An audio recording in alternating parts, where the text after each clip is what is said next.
Uh, Ya oke. Jadi Bapak Ibu sekalian kita mulai aja nggak apa-apa. Seperti biasa kita tetap akan on time gitu ya. Walaupun peserta sedikit biar nanti akan menyusul yang lain-lain dan saya kira tetap akan berapapun yang datang tetap tidak menyurutkan semangat kita untuk berbagi setiap Kamis setiap Selasa malam gitu ya, Selasa malam. Jumlahnya boleh sedikit tapi dari sisi kualitas insya Allah gitu ya. Bu Diahtitis ini Dr. Diahtitis dosen di UMY, Mas Danes ini sudah lulus S2. Dan nanti insya Allah yang lainnya juga hadir gitu ya. Ya, jadi itu. Jadi, gitu. Nah, Bapak Ibu sekalian, malam ini kita akan membahas topik yang sangat menarik, begitu ya. Mungkin lebih dekat ke manajemen ya, gitu ya. Nah, topik kita adalah bagaimana Islamic Work Ethics mampu meningkatkan kinerja, mediasi peran person organizational fit dan inovasi dalam aktivitas pembelajaran. Makalah ini yang akan sampaikan ya merupakan makalah yang sebelumnya sudah dipublikasikan di apa ini perspektif on apa ini Bu ya perspektif on programs and perspective in management gitu ya. Programs and perspective in management ini jurnal ya Bu? Jurnal ya atau jurnal ya? Bapak jurnal, ini ya. Oke, tahun 2021 jadi masih fresh ya. Judul papernya adalah Islamic Work Ethics and Lecturer Performance Mediating Role of Person Organization Fit and Innovation in Learning Activities. Dan malam hari ini yang akan menjadi narasumber adalah Ibu Dr. Fitri Wulandari, dosen pada jurusan manajemen atau Departemen Manajemen Untas Islam Negeri Raden Mas Said Surakarta. Ini untas baru ya, sebelumnya IAIN Surakarta ya, betul. Baik, insya Allah nanti kita akan sambil menunggu yang lain untuk bergabung, Bapak Ibu sekalian dan Ibu Fitri. Biasanya kita mulai nanti dengan sharing dulu tentang sharing dulu tentang bagaimana perjalanan paper ini, gitu sejak ditulis sampai mungkin sejak ide bahkan ya, sampai kemudian ditulis, kemudian submit and revise, sampai kemudian publikasi. Itu pertama, terus kedua. Nanti juga bisa sharing tentang substansi dari isi jurnalnya, isi papernya itu sendiri. Nah, kira-kira nanti Ibu menyampaikan materi sekitar 40 menit dan akan kita lanjutkan dengan diskusi gitu. Sekira-kira nanti kita selesai jam 8:30 lewat dikit lah gitu ya, karena kita mulai nanti agak lewat juga gitu. Nah, oke, terima kasih. Saya akan langsung persilakan kepada Ibu Fitri, mungkin pelan-pelan aja untuk memulai sharingnya. Kami persilakan.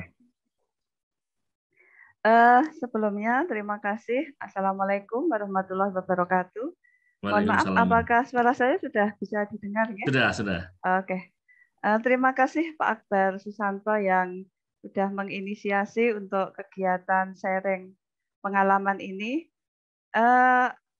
Kami itu memang sering diskusi terkait dengan paper Bapak. Jadi berapapun orangnya bagi kami tidak masalah. Jadi memang bahkan beberapa kali dulu ketika saya kuliah, promotor saya Prof. Agusti Ferdinand mungkin yang dari Undip sudah pernah mendengar gitu atau sudah pernah ikut kegiatan beliau.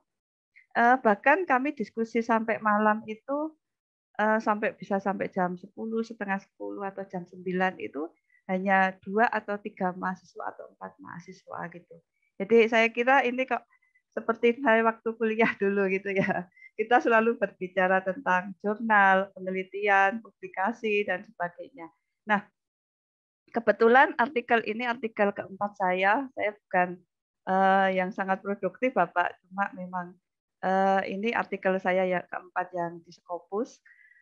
Kebetulan memang tema yang saya angkat terkait dengan Islamic Work Ethics gitu ya. Jadi Islamic Work Ethics ini awalnya saya juga agak pesimis ya. Apakah mungkin paper-paper dengan tipe yang menonjolkan keagamaan akan bisa diterima pada jurnal-jurnal yang rata-rata memang walaupun ini perspektifnya manajemen, tetapi kan sangat spesifik untuk mengangkat tema Islamic Work Ethic ini kan spesifik sekali gitu ya. Tapi memang perjalanannya ada beberapa kali revisi gitu ya. Ada beberapa kali revisi dan mungkin hanya butuh waktu 6 bulan ya. Saya kira perjalanan jurnal kan macam-macam ya. Saya pernah jurnal yang free itu bisa 1 tahun. Jurnal yang seperti ini kebetulan ini sekitar 6 bulan. Beberapa kali revisi, kalau ditanya berapa kali revisi mungkin ya lebih dari 5 kali ya, bolak-balik seperti itu. Tetapi memang mungkin ini yang akan kita sajikan pada kesempatan hari ini. Apa sih menariknya gitu ya, paper yang model manajemen secara kekhususan ini, temanya cukup spesifik begitu. Saya kok tidak bisa share screen nggih. Sudah Bu, sudah bisa. Sudah nggih. Oke. Masih belum bisa itu. Tidak bisa. Oh, tadi saya lupa, belum saya matikan share screen saya. Nggih. Ampun, sekarang sudah. Oke.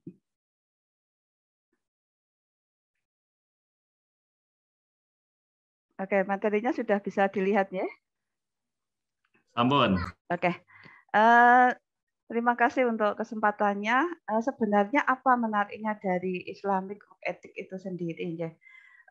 Dan apakah tipe-tipe penelitian model yang sangat khusus seperti ini punya prospek untuk masuk ke jurnal? Nanti kita bisa melihat poin-poinnya seperti apa. Ketika kita melihat konsep IWE, jadi si peneliti memang harus punya konsep besar sebenarnya etis itu apa, etika itu apa, seperti itu. Jadi pada konsep ketika kita berbicara etika, konsep besarnya kita bisa melihat di penelitian-penelitian tahun 50-an. Jadi banyak sekali mulai bermunculan penelitian di tahun 50-an itu berbicara tentang apa itu etika. Dan salah satu poin yang paling menonjol dari etika ini disampaikan oleh Weber di tahun 1958.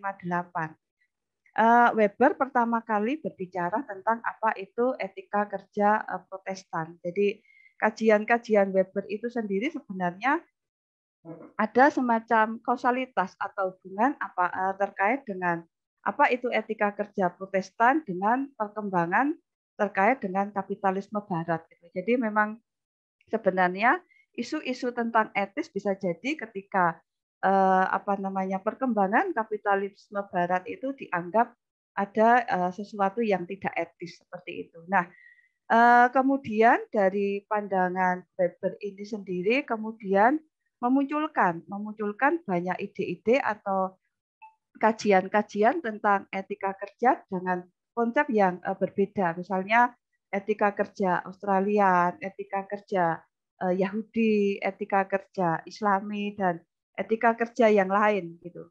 Nah, pandangan dari lahirnya etika kerja lainnya ini pada prinsipnya gitu ya. Ini sebenarnya kalau kita baca di beberapa jurnal atau di banyak jurnal terkait dengan etika, ini selalu muaranya pada etika kerja Protestan. Artinya kita tidak bisa memungkiri bahwa konsep etika ini banyak sekali penelitian setelah tahun 50-an ini mengacu pada apa yang disampaikan oleh Weber itu sendiri. Jadi dari sini kemudian etika ini terus berkembang luas.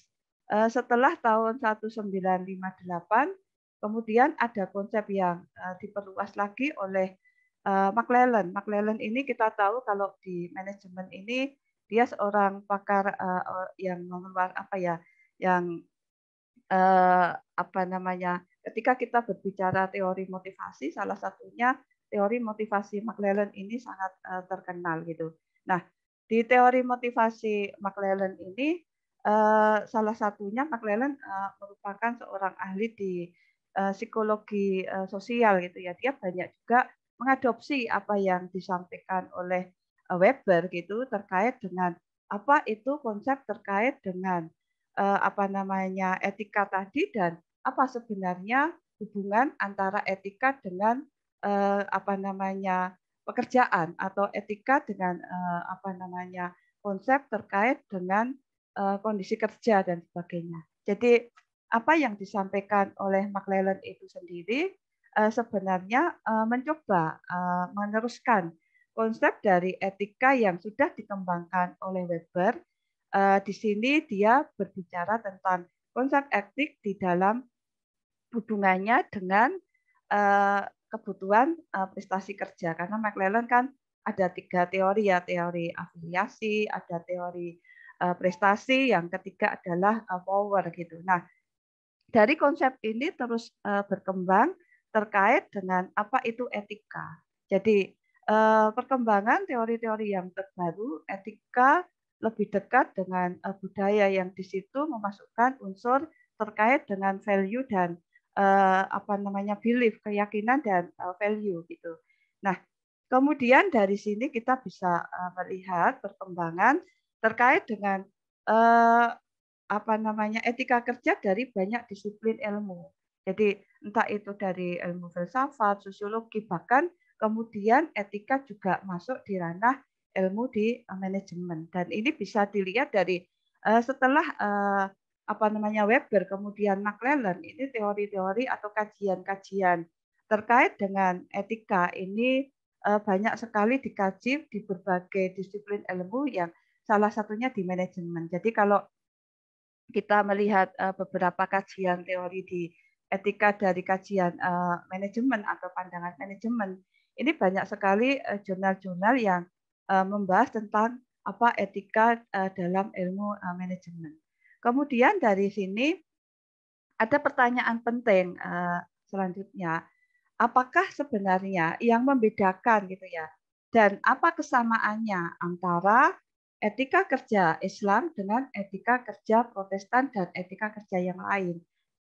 Di konsepnya Yosef gitu ya, dia berbicara tentang ada beberapa kesamaan terkait dengan etika kerja Protestan dengan etika kerja Islami, di mana keduanya gitu ya, keduanya itu sama-sama berbicara tentang apa itu dedikasi, kemudian komitmen, kemudian kerja keras, tanggung jawab, banyak sekali yang konsep-konsep di sini yang menyamakan antara etika kerja Protestan dengan etika kerja Islam.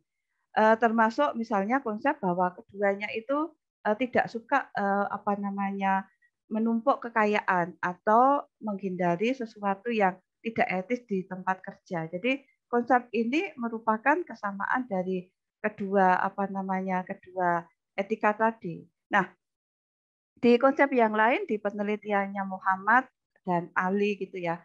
Muhammad 2008, kemudian penelitiannya Ali,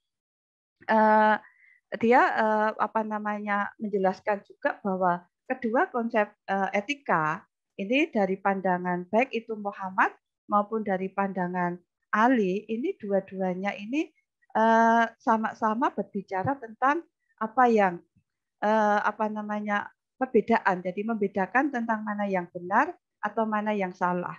Membedakan mana yang buruk, mana yang baik. Kemudian dampaknya gitu ya, kalau di organisasi kan begitu. Bagaimana dampaknya perilaku etis di tempat kerja. Jadi bagaimana di dalamnya ada komitmen, ada loyalitas, perilaku yang mendorong tekun, engagement yang kuat dengan organisasi, dan kemudian di situ juga berbicara tentang integritas serta sikap jujur. Jadi konsep-konsep ini yang kita mengatakan bahwa pandangan yang menyamakan antara etika kerja Islam dan etika kerja Protestan tadi.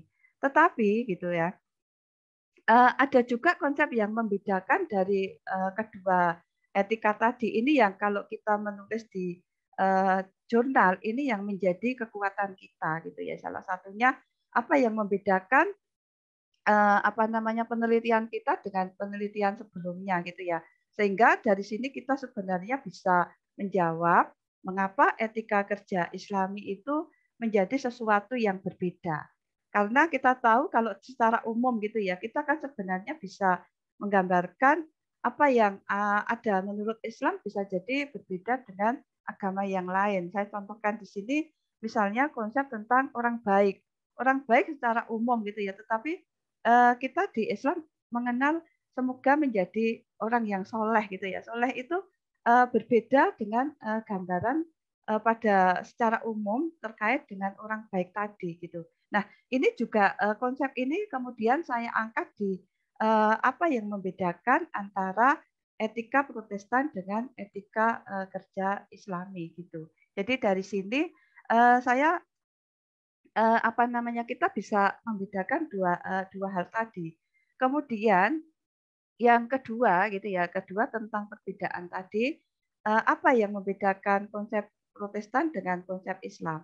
Yang pertama, kita bisa melihat sebenarnya kalau di konsep Protestan ini kita sering mendengar dengan istilah katakanlah perilaku yang bermoral gitu atau moral yang baik atau perilaku dengan kasih sayang penuh, cinta kasih, perhatian, kepedulian dan sebagainya. Nah, konsep ini di dalam etika kerja Protestan banyak sekali diulang-ulang oleh beberapa penelitian setelah Weber dan McClellan. Jadi dia banyak sekali berbicara tentang termasuk dari konsep Weber sendiri, etika kerja Protestan kan sebenarnya konsep pada pekerja keras atau kerja keras, tidak suka dengan waktu luang atau menganggur.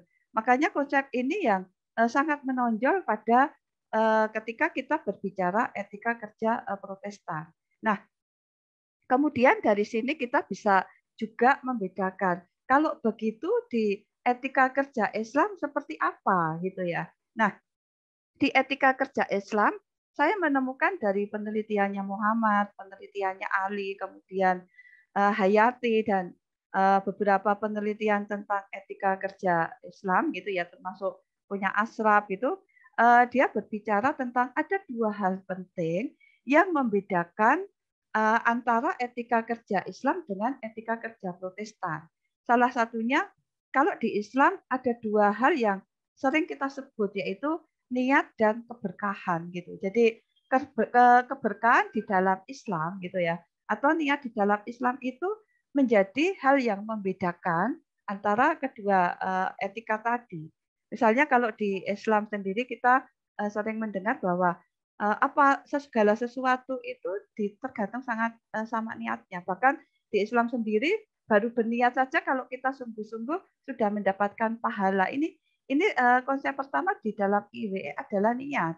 Kemudian yang kedua adalah berkah atau barokah gitu ya. Jadi keberkahan ini menjadi konsep penting di dalam etika kerja Islam. Jadi misalnya pandangan Rusdi di tahun 2001 gitu, Rusdi mengatakan keberkahan itu berarti kebermanfaatan, kemudian kebahagiaan, nilai tambah. Jadi pada prinsipnya pada konsep ini, pada konsep makna keberkahan ini menjadi sangat luas gitu ya. Jadi keberkahan itu bukan hanya masalah perhitungan untung rugi gitu ya. Jadi keberkahan itu menjadi sebuah apa ya manifestasi dari pandangan bahwa orang itu kalau kita mengatakan orang Muslim itu selalu mengatakan bahwa hidup berkah itu segalanya gitu. Jadi kebahagiaan, ada di situ kebermanfaatan bagi orang lain, ada value-nya, ada apa namanya perjalanan di mana kita itu mengikuti petunjuk dan apa namanya menjauhi larangan Allah gitu kayak gitu. Nah, pada konsep model seperti inilah kita mengatakan barokah itu menjadi manifestasi penting ketika kita berbicara tentang etika kerja Islami gitu ya. Jadi konsep ini mengajarkan pada kita gitu. Kalau di dalam ekonomi kan ada hitung-hitungan yang sebenarnya tidak hanya dihitung dengan apa namanya materi gitu ya. Jadi ada hitung-hitungan yang lebih luas di mana kebermaknaan dan sebagainya itu menjadi apa ya kekayaan rohani atau kekayaan yang kebatinan kita yang lebih luas, tidak hanya kekayaan materi tadi gitu. Nah, kemudian dari sinilah ketika kita membuat sebuah penelitian, isu-isu atau gambaran terkait dengan pendahuluan ini menjadi kekuatan kita. Kita harus memahami betul gitu ya, apa itu IWE gitu ya. Mengapa IWE? Ini kan pertanyaan-pertanyaan yang harus dijawab di latar belakang. Apa menariknya IWE? Kemudian kalau di sini kita kan juga harus menjelaskan apa perbedaan dan apa persamaan. Nah, ini konsep ini yang ketika kita tonjolkan di latar belakang itu akan menjadi kekuatan di dalam penelitian kita. Jadi seorang peneliti harus memahami betul isu-isu entah itu penelitian yang sudah lama sampai pada penelitian-penelitian yang terbaru, bahkan yang sampai sekarang kan yang 2001 pun sudah sangat banyak begitu. Nah, kemudian dari sini baru kita berbicara tentang riset gap. Riset gap di sini menjelaskan apa? Tentu kita akan fokus di bagaimana peran dari Islamic Work Ethic gitu ya dalam meningkatkan kinerja. Jadi sini kan kita akan menjawab sebenarnya tujuan penelitian kita apa. Kita akan menjelaskan apa. Misalnya di dalam penelitian saya pada konsep IWE inilah yang akan saya pegang bagaimana konsep Islamic Work Ethic mampu meningkatkan kinerja. Kemudian kita juga akan melihat pada konsep seperti ini apa namanya gap-nya di mana. Kita sebenarnya bisa menjelaskan apa saja kebaruan kita atau novelty kita atau konsep apa yang membedakan dengan penelitian kita dengan penelitian yang lain tergantung cara kita menyampaikan. Kita sebenarnya bisa saja menyampaikan cara yang sangat sederhana. Misalnya memang banyak penelitian atau sudah banyak penelitian tentang IWE, tetapi gitu ya, ada tetapinya. Tetapi bagaimana IWE sampai dia mampu untuk meningkatkan kinerja ini yang di banyak penelitian belum secara jelas gitu ya, menjelaskannya secara jelas gitu. Udah, ini bisa menjadi konsep kebaruan kita. Jadi pada konsep ini saya mengatakan bahwa IWE akan meningkatkan kinerja dosen,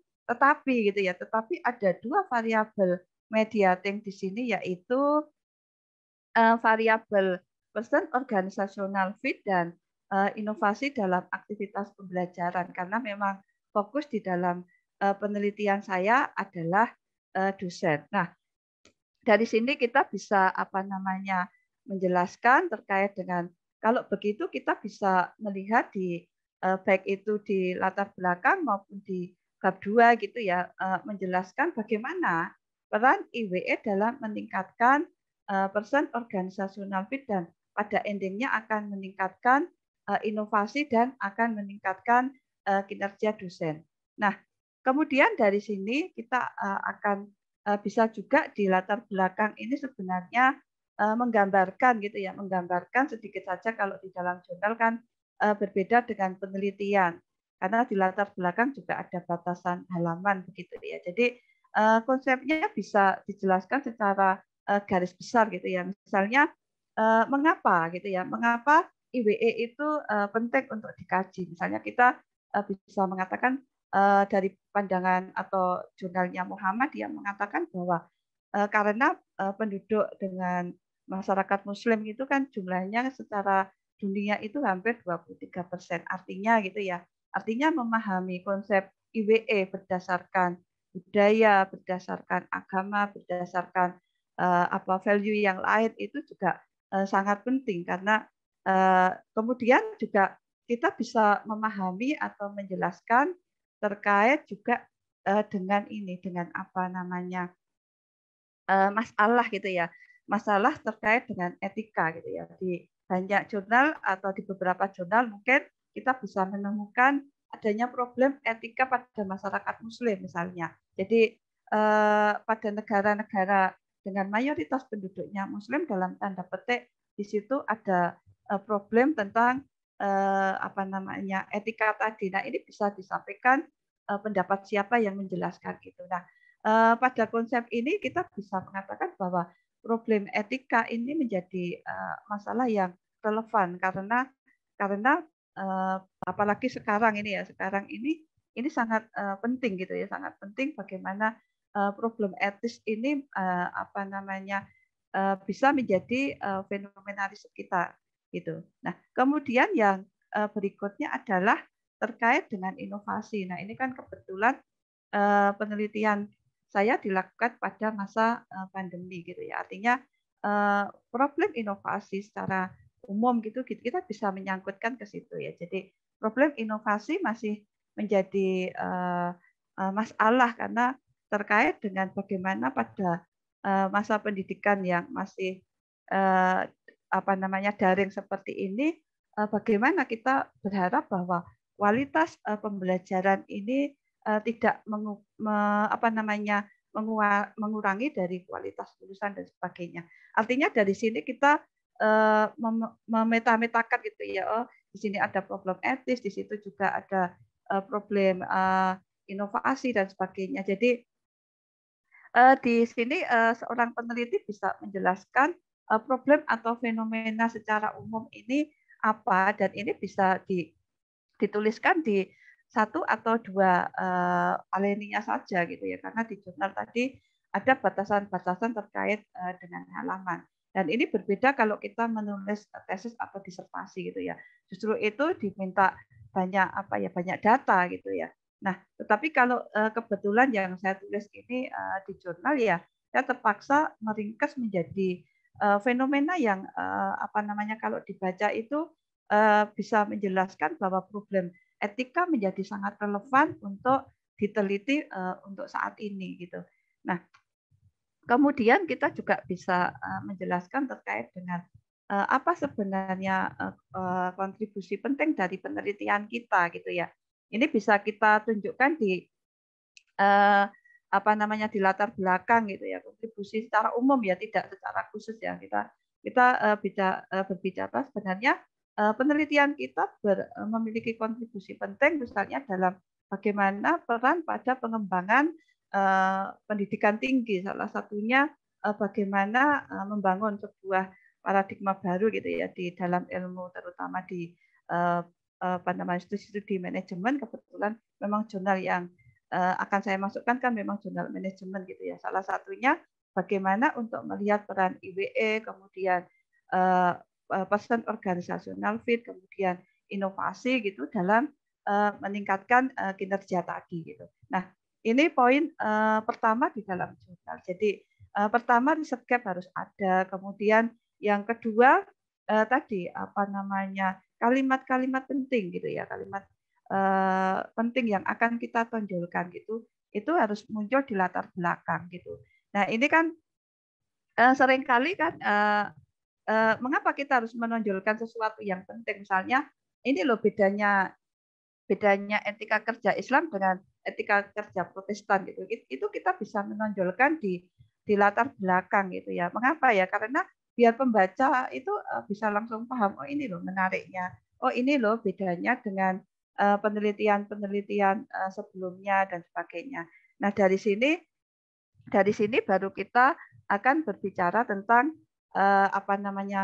teorinya gitu ya, secara teori secara umum gitu ya. Nah, teori ini nantilah yang akan membantu kita ketika kita akan menjelaskan di hipotesis gitu ya. Kita harus memahami secara umum teorinya kalau begitu apa. Misalnya penelitiannya dari Hayati dan Kaniago gitu ya.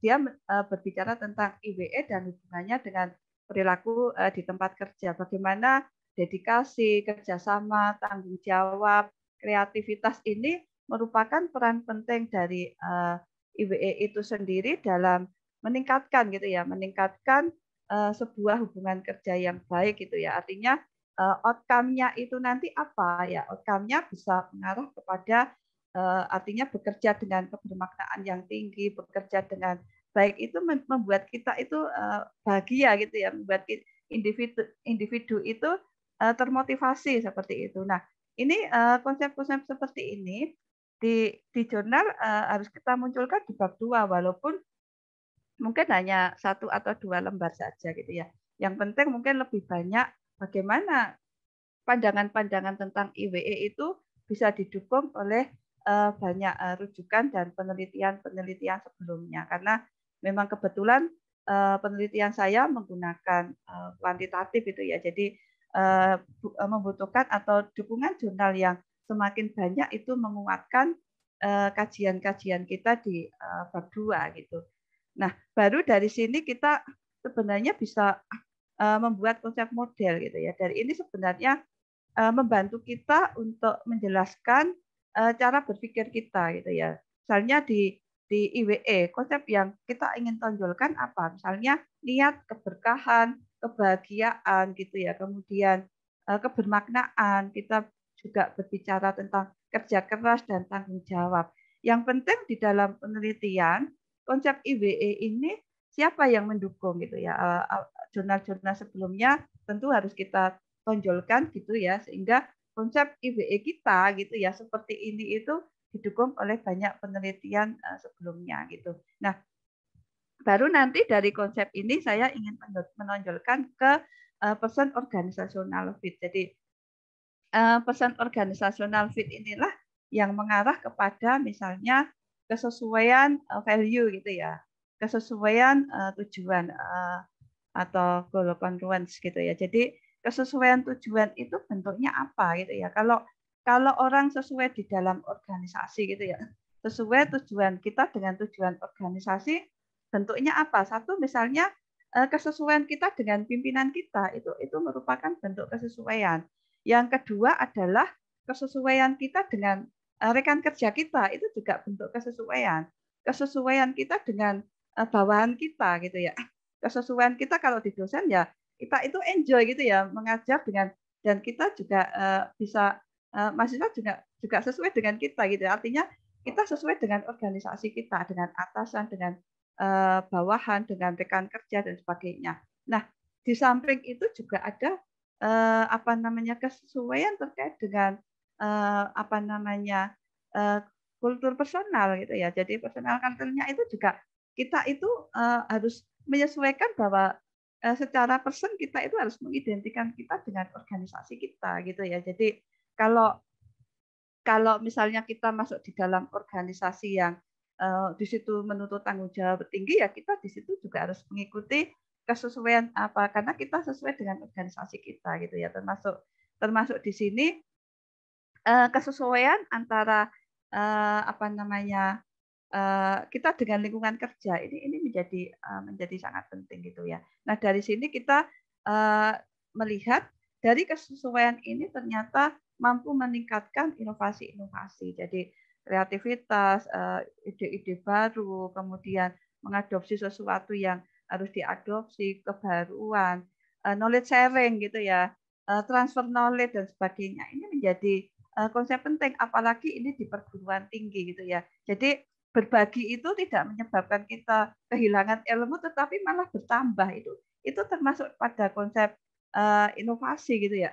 Kita transfer knowledge dan sebagainya ini menjadi kekuatan apa namanya penting pada konsep bagaimana inovasi-inovasi ini harus terus digali untuk apa ya? Untuk meningkatkan kinerja tadi. Jadi kinerja secara umum bisa kita lihat di, kalau kebetulan ini di perguruan tinggi ya ada 4 kinerja yang harus dimiliki oleh seorang dosen, baik itu pengajaran, pendidikan, publikasi, penelitian, pengabdian, dan kinerja penunjang lainnya gitu. Nah, dari konsep inilah maka kita bisa menjelaskan, oh ini loh penelitian kita ini poinnya seperti ini. Nah, tetapi kalau di dalam di jurnal konsep ini sebenarnya sudah bisa masuk di latar belakang gitu ya. Misalnya seperti ini. Saya ingin loh menonjolkan bahwa Islamic work ethic ini sebenarnya akan meningkatkan kesesuaian kita dengan organisasi.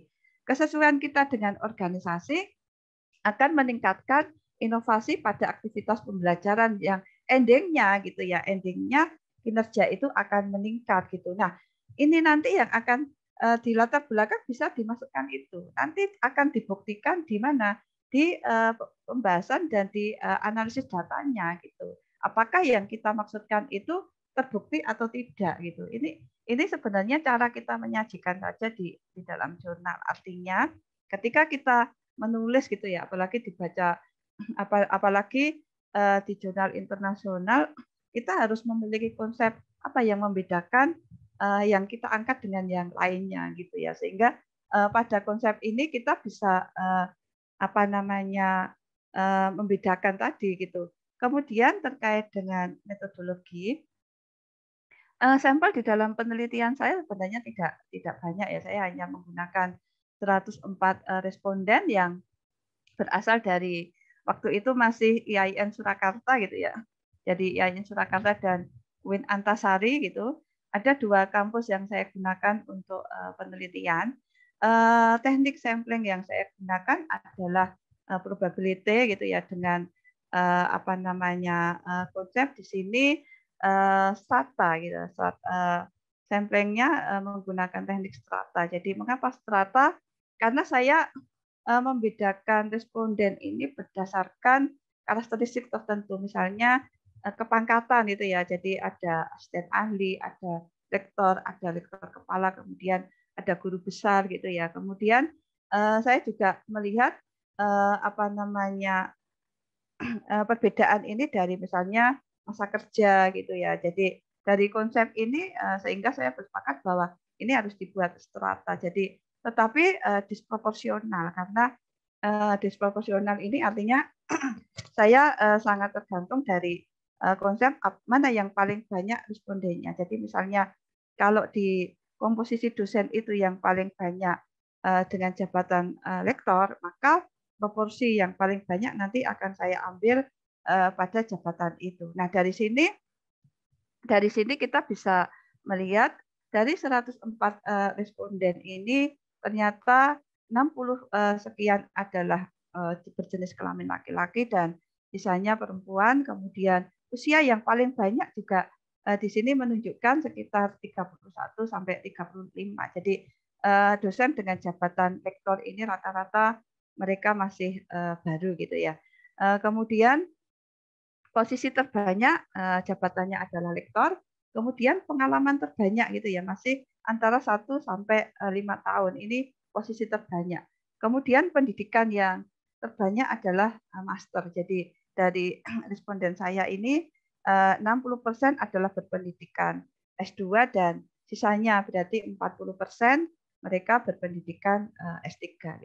Nah, dari sini kita bisa melihat komposisi baik itu dari jenis kelamin, kemudian dari usia gitu ya, dari posisi gitu, kemudian termasuk juga dari pengalaman.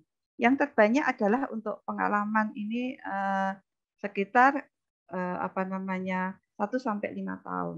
Tapi komposisi yang berikutnya ini 6 sampai 10 tahun, kemudian 11 sampai 15 tahun dan sebagainya. Artinya ada proporsi yang keterwakilannya itu ada semua gitu ya. Kemudian pangkatan ini kita sudah jelaskan tadi, yang paling banyak adalah lektor gitu ya dan sebagainya tadi. Nah, kemudian dari sini kita bisa melihat hasil. Saya tidak akan berbicara statistik secara umum ya, tetapi dari hasil di sini kita bisa menjelaskan gitu ya. Kalau dari angka gitu kita bisa mengatakan bahwa IWE ini yang paling besar gitu ya.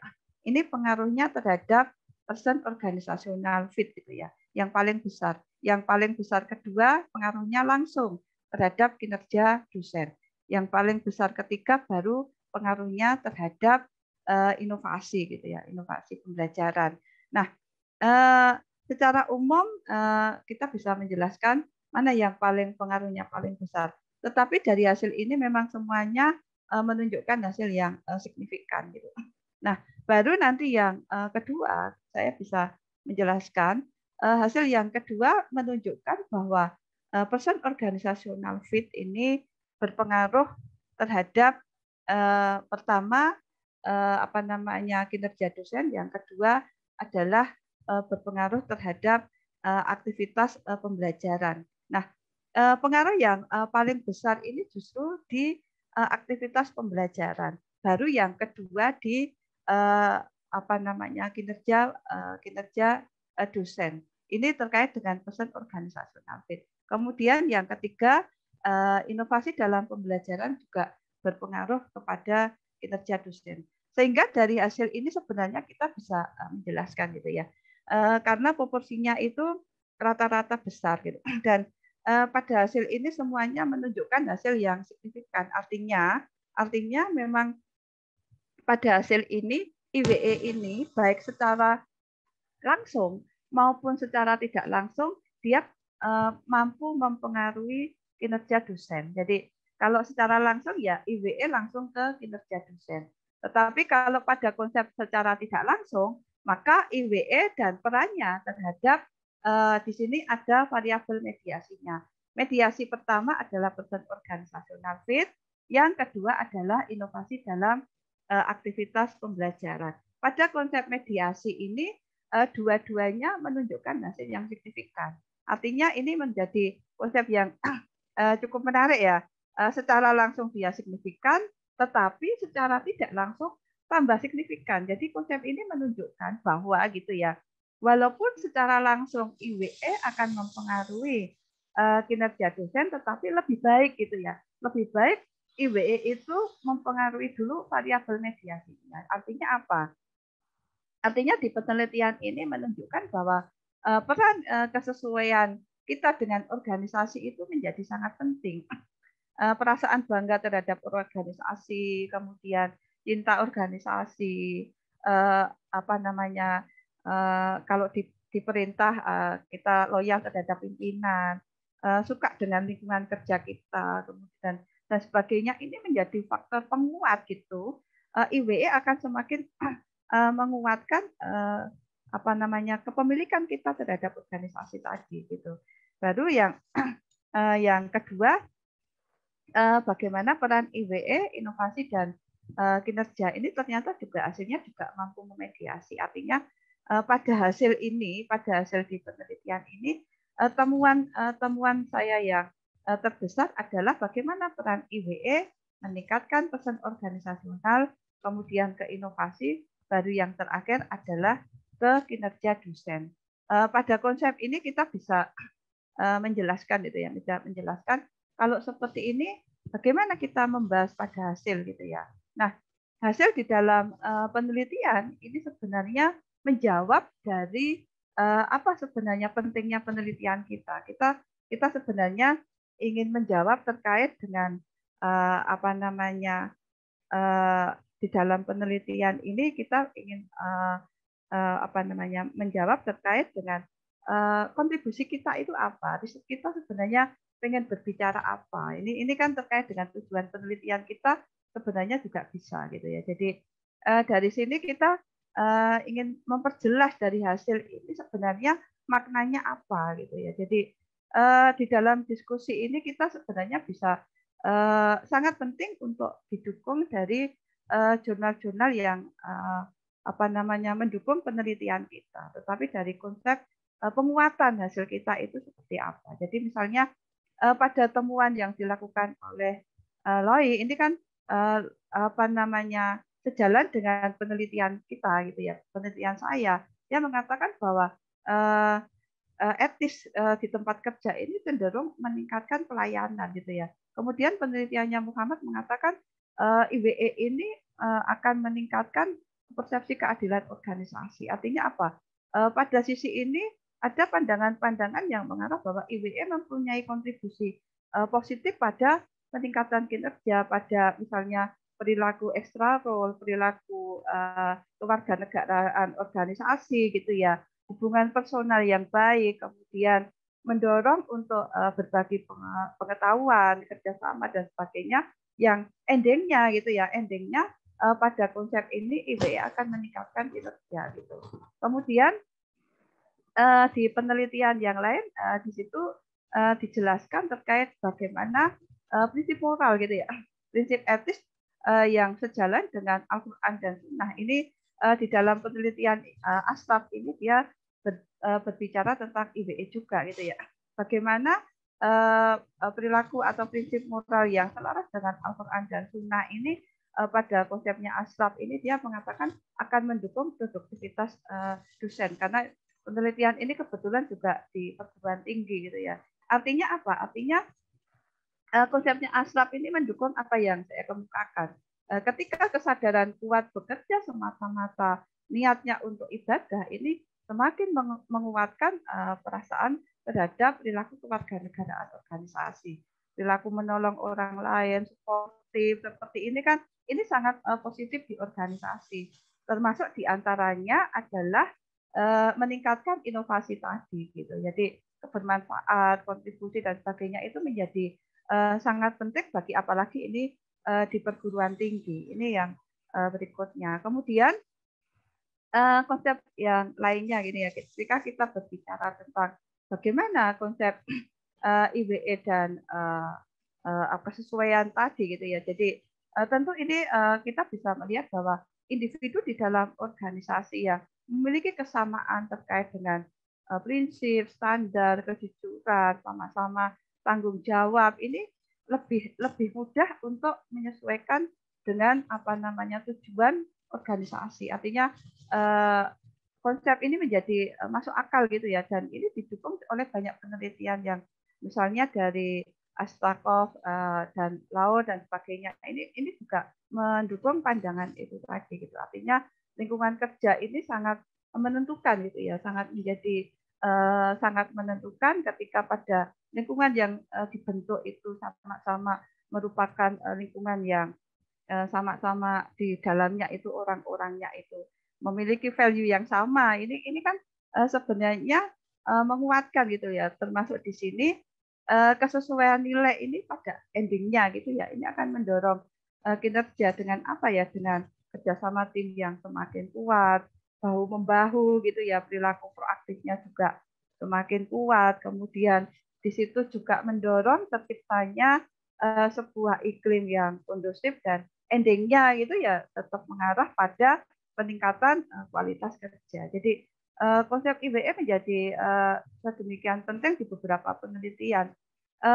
Termasuk di sini juga penelitian yang terkait dengan bagaimana aktivitas pembelajaran dan IWE ini akan berperan gitu ya. Jadi sejalan dengan pandangan Kumar dan sebagainya, ini mengatakan bahwa penting untuk membangun terkait dengan kebersamaan dan sinergi terkait dengan apa ya, di sini penelitiannya Kumar dikatakan bahwa organisasi publik itu perlu banyak melakukan inovasi. Sebenarnya Kumar ingin mengatakan begitu. Jadi inovasi ini bisa dalam bentuk bersinergi dengan yang lain, menangkap pengetahuan baru, kemudian mengadopsi teknologi baru, pengalaman baru, dan endingnya tentu ini relevan dengan kondisi sekarang ya, di mana perubahan-perubahan yang sedemikian cepat itu ya, ini membuat kita kan sering terkaget-kaget itu. Nah ini penting sekali bagi organisasi untuk berbenah gitu ya,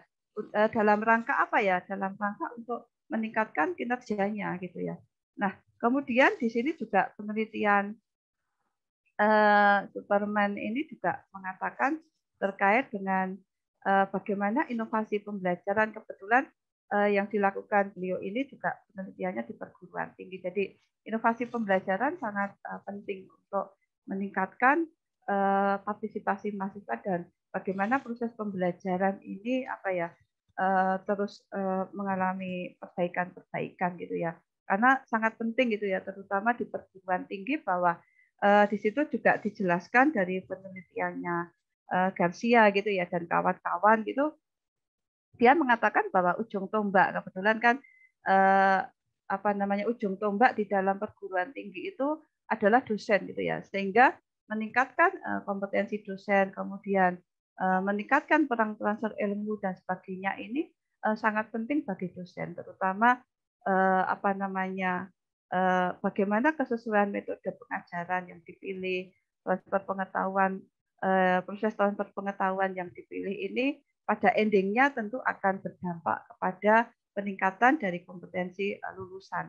Dan ini sangat relevan pada kondisi sekarang gitu ya. Artinya memang pada proses ini yang namanya inovasi, apalagi di perguruan tinggi, harus mutlak sangat diperlukan gitu ya. Termasuk ketika kita berhadapan dengan pembelajaran jarak jauh seperti ini, pembelajaran yang tidak inovasi ini juga akan cenderung membosankan gitu ya. Jadi pada konsep seperti inilah peran-peran untuk apa ya, untuk terus meningkatkan kemampuan secara berkelanjutan atau continuous learning-nya ini menjadi kata kunci penting agar apa ya, agar kinerja dosen tadi meningkat, baik itu penelitiannya, pengajarannya yang lebih baik, kemudian pengabdiannya, dan kompetensi yang lainnya kecenderungannya diharapkan akan meningkat gitu.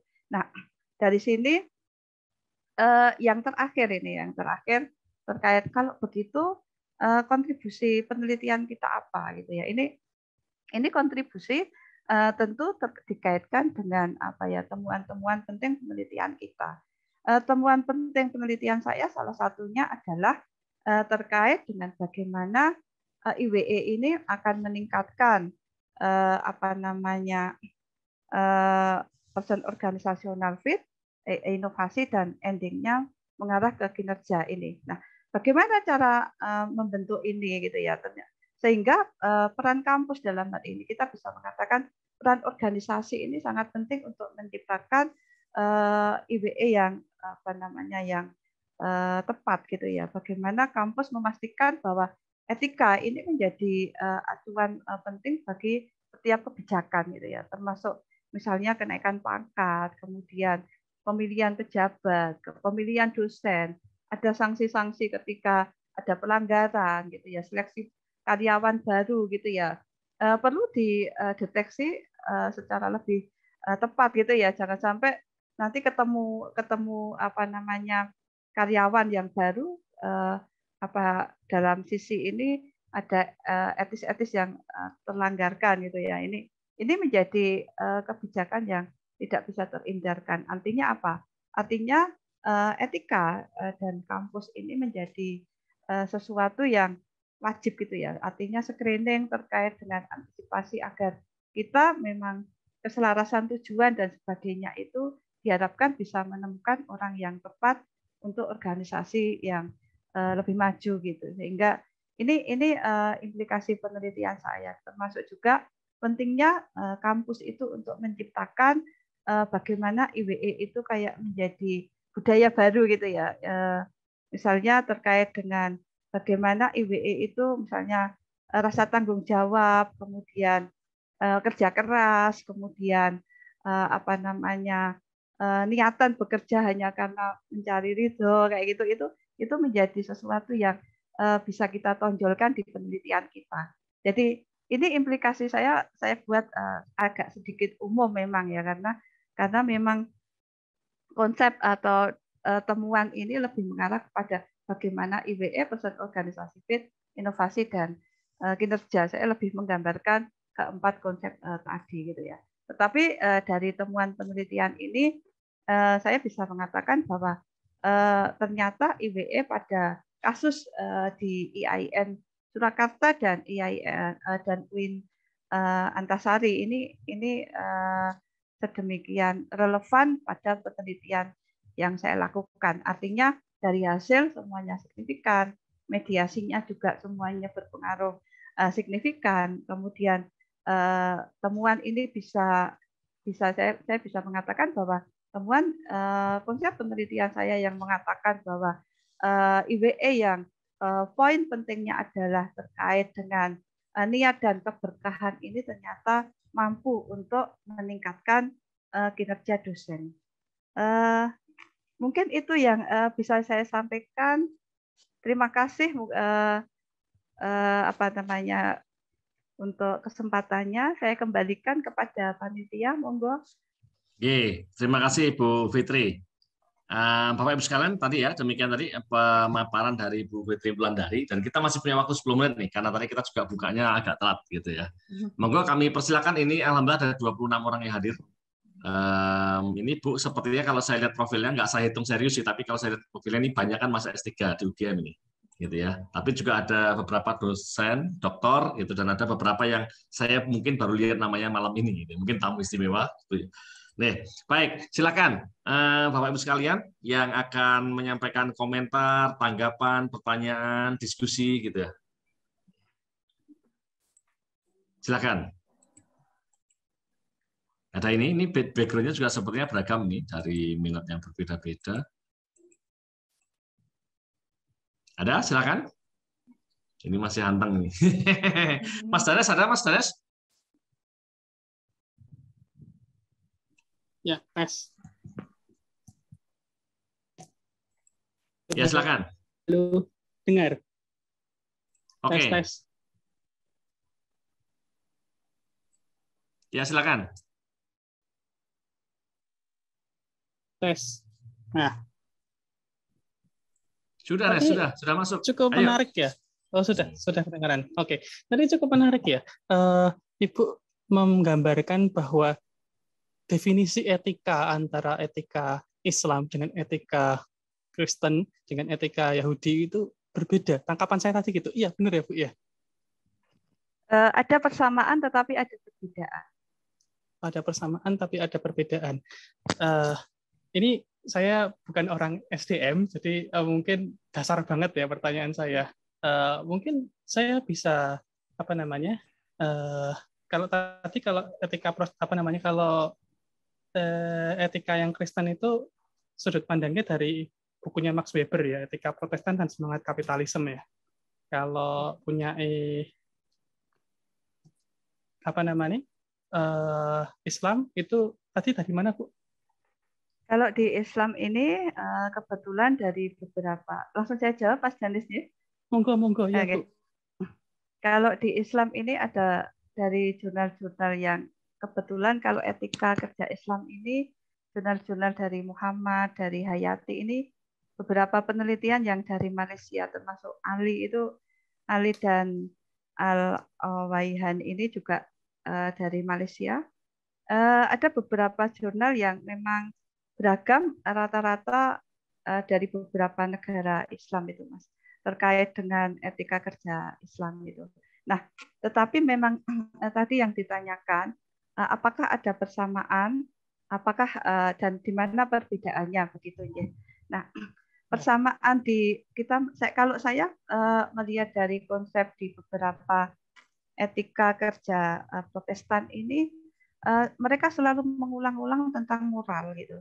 Mereka selalu mengulang-ulang tentang cinta kasih, tentang apa ya, cinta sesama, seperti itu. Itu konsep itu diulang-ulang, walaupun di Weber memang ditambahi juga apa yang menguatkan di etika kerja Protestannya Weber itu, misalnya terkait dengan religiusitas itu juga Weber menekankan itu, termasuk juga menekankan termasuk konsep terkait dengan di buku aslinya Weber itu dia mengatakan terkait dengan pandangan waktu luang itu tidak begitu disukai. Kalau saya lihat juga terjemahnya agak bukunya Weber kan termasuk buku yang lama ini, bahasanya sastra banget gitu loh, Mas. Nah, saya memahaminya seperti itu. Jadi, tetapi memang kemudian ketika kita melihat etika Islam ini, walaupun di etika Islam itu tetap ada konsep tanggung jawab, tetap ada konsep kerjasama, tetap ada konsep kerja keras, kemudian ada konsep-konsep yang lain di etika kerja Islam ya. Tetapi konsep yang paling penting di Islam itu tadi ya dua itu tadi, niat dan barokah itu ya.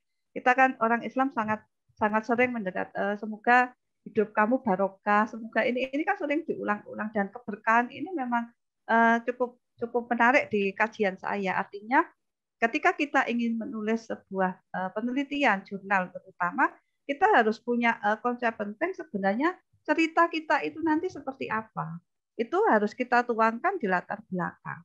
Dan latar belakang yang kita tuangkan ini nanti tentu pada konsep ini dari jurnal yang kita baca, kita akan ketemu apa yang membedakan konsep kita dengan penelitian-penelitian sebelumnya. Jadi, walaupun IWE itu banyak, misalnya di penelitian Hayati atau penelitian Ali, dia banyak berbicara umum. Misalnya, kerja keras, tanggung jawab, kreativitas, kemudian komitmen, loyalitas, masih berbicara yang umum seperti itu. Tetapi saya beberapa baca di buku-buku kajian-kajian konsep Islam, IWE itu ternyata dekat dengan dua hal itu tadi, berkah dan niat. Ini yang saya mengatakan kita tidak ingin membedakan antara konsep Protestan, konsep Yahudi atau konsep yang lain, tetapi kita hanya ingin mengatakan ini loh, kalau di Islam itu niat dan keberkahan itu menjadi konsep yang paling penting. Mungkin di Kristen dia berbicara tentang moral. Kristen kan di konsep Weber kan selalu moralitas itu selalu diulang-ulang juga. Kasih sayang, cinta kasih itu dia selalu mengulang-ulang itu. Tetapi memang di penelitian saya tidak ingin mengatakan bahwa ini lebih baik dibandingkan yang lain, tidak. Tetapi pada konsep berkah dan niat ini yang saya tonjolkan di dalam jurnal saya ini. Jadi nanti kalau apalagi ini ditonjolkan di alinea di awal, ini orang akan melihat, oh iya beda ya ini. Memang benar di Islam itu konsep niat dan berkah ini memang selalu diulang-ulang di banyak jurnal penelitian, bahkan di buku juga mungkin juga banyak. Tetapi memang karena ini jurnal internasional, ya saya tetap banyak mengambil rujukan di jurnal-jurnal juga begitu. Sebenarnya di buku-buku juga mungkin banyak gitu ya. Ada beberapa yang saya baca tetapi memang tidak saya masukkan karena di beberapa jurnal sudah cukup untuk referensi yang dibatasi tadi. Begitu Mas Danis ya. Oh, Bu Fitri. Langsung baik. saya catat nih, niat dan barokah. Terima kasih. Ya, makasih Mas Danes. Bu Fitri, saya punya pertanyaan ini. Saya coba mencari, mungkin saya yang tadi kurang perhatian ya. Tapi saya juga coba cari di paper kok. Saya belum menemukan, atau mungkin tadi sudah saya agak meleng gitu ya mungkin. Definisi dari performance-nya di sini apa Bu ya? Bagaimana pengukurannya? Kan di situ disebutkan pengaruh variabel bla bla terhadap performa. Nah, performa itu mengukurnya pakai apa? Iya, kalau di apa namanya di paper ini saya lebih fokus di apa namanya di kinerjanya ya, Bro. Kinerjanya betul. Di kinerja Iya. dosennya. Maksudnya pertanyaan ngukurnya itu pakai apa gitu? Apakah atau saya nggak nemu ya? Memang di paper saya mengukurnya pakai 4 kinerja itu. Jadi kinerja pendidikan, kemudian pengajaran, penelitian, publikasi, kemudian PKM yang standar aja yang kinerja penunjang gitu. Jadi umum untuk mengukur kinerja dosen secara umum yang kebetulan kita bisa mengambil di pendidikan tinggi kan secara umum kan kinerjanya itu. Ada satu jurnal saya lupa karena saya tidak membaca jurnal, tidak lupa jurnal aslinya. Ada satu peneliti yang kebetulan saya menemukan 4 penelitian ini di jurnal internasionalnya dia, orang Indonesia yang kebetulan publish di jurnal internasional ini, dia menggunakan 4 kinerja untuk kinerja dosen itu tadi gitu. Ya, kalau yang lainnya, monggo terus. Kalau yang lainnya secara umum, misalnya kesesuaian nilai dan sebagainya, kita sebagai peneliti itu sebenarnya bisa mengkonsepkan sesuatu yang sesuai dengan keinginan kita gitu ya. Jadi misalnya ketika kita berbicara tentang IWE tadi, menonjolkan niat dan keberkahan itu adalah konsep saya gitu ya. Di penelitian yang lain bisa menonjolkan konsep yang berbeda. Kemudian kesesuaian value itu juga orang lain juga bisa menonjolkan dengan konsep yang berbeda. Saya menonjolkan konsep kesesuaian tujuan, kesesuaian nilai dan sebagainya. Itu menjadi konsep saya. Penelitian yang lain bisa berbeda. Artinya apa? Di sebuah penelitian jangan takut kita mengembangkan ide-ide itu tidak perlu takut. Yang penting konsep kita memang didukung oleh banyak penelitian yang mengarah ke situ gitu. Jadi saya kira itu menjadi poin penting kita loh. Apalagi kalau di jurnal internasional tanpa konsep kebaruan sulit jurnal kita akan bisa diterima begitu. Jadi kita harus tadi melakukan loncatan tadi, melakukan sesuatu yang kira-kira apa sih yang membedakan produk kita dengan yang lainnya itu gitu. Tetapi memang penting juga misalnya di konsep ini sebenarnya kan kita ingin menonjolkan gitu ya. Ketika kita berbicara etika kerja Islam, kita di sini juga harus mengakui bahwa etika kerja Islam itu memang diinisiasi dari konsepnya Weber gitu. Jadi di jurnal-jurnal juga mengatakan itu secara gamblang gitu. Artinya kita tidak boleh ini Islam, ini Protestan, ini beda, tidak.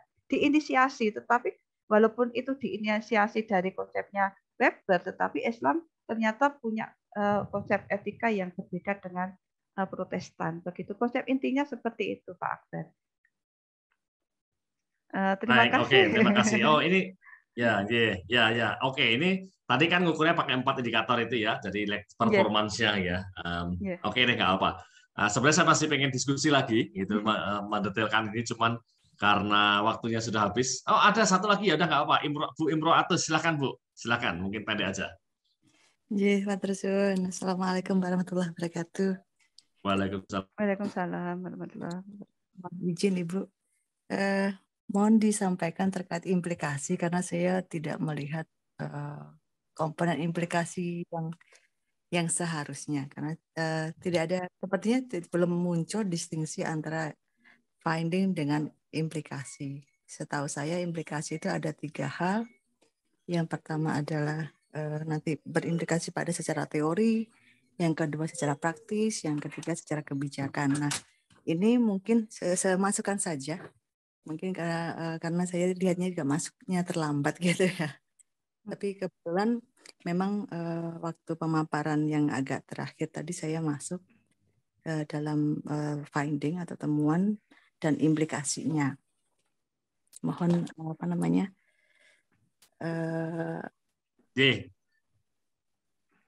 Baik Bu Dokter ya. Terima kasih. Matur nuwun Bu Dokter nggih.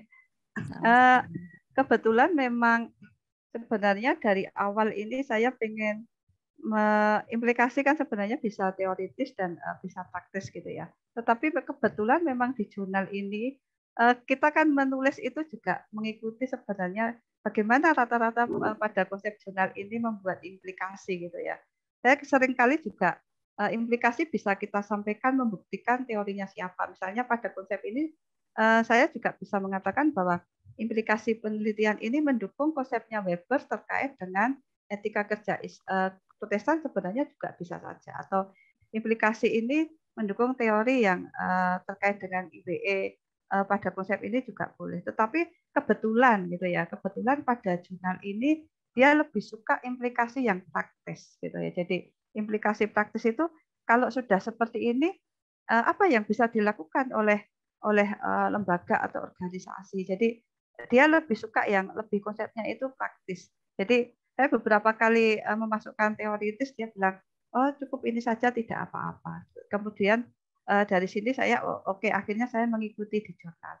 Sebenarnya memang betul yang disampaikan penjenengan di beberapa jurnal saya sebelumnya juga saya selalu mengatakan bahwa penelitian saya mendukung teori siapa ini sangat penting. Di implikasi teoritis penting kita menyebutkan itu. Tetapi pada konsep ini kebetulan implikasi penelitian saya lebih konsep ke teoritis. Apalagi kalau di beberapa jurnal kan ini berbeda ya, karena dari awal saya hanya ingin menonjolkan keberkahan dan kebermaknaan sekaligus niat tadi gitu Ibu. Konsepnya berbeda. Kadang-kadang di jurnal kan kita juga ada teori-teori kebaruan teori. Pada konsep ini saya tidak mengangkat kebaruan teori gitu. Misalnya ya Weber ya sudah teori etika menggunakan Weber, teori teori kinerja kita bisa menggunakan Brown dan sebagainya yang sangat umum gitu. Saya tidak mengangkat pada konsep kebaruan teori. Padahal sebelumnya memang kita biasanya menulis itu kebaruan teori itu menjadi sangat penting. Pada konsep ini kebetulan saya tidak memasukkan itu. Tetapi saya menemukan temuan itu menjadi yang ingin saya tonjolkan 2 temuan itu saja begitu. Baik, terima kasih Bu Imro'atus Solihah. Bu Imro'atus di mana nggih? Saya dari UIN. Ini Bu WD2. Bu WD2 di di UIN Raditya Said ya. Saya 3 minggu yang lalu atau ya, mungkin sebulan yang lalu di sana. Oke, baik.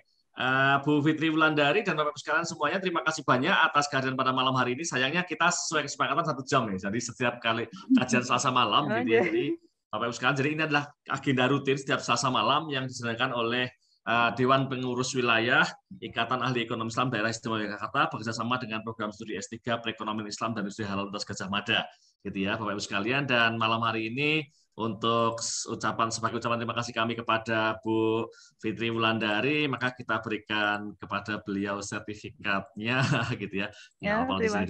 Insya Allah nanti versi benerannya dikirimkan, gitu ya. Jadi Ibu ini terima kasih banyak sudah terima kasih. Dan kami juga mengundang Bapak Ibu sekalian yang berkenan yang memiliki publikasi di jurnal internasional bereputasi untuk kapan-kapan juga berkenan sharing di sini. Jadi ini forum sharing dari dan untuk para peneliti gitu. Pesertanya hampir semua peneliti nih, mahasiswa S3, doktor, kadang-kadang juga sebagian profesor begitu. Tapi kita ingin saling menyemangati begitu ya, sama-sama belajar begitu dan seterusnya. Oke.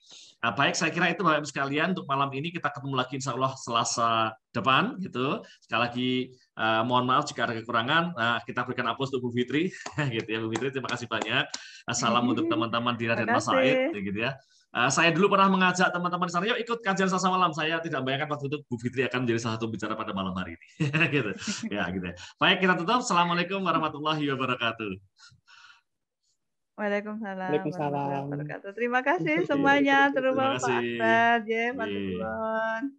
Enggak diraken semuanya.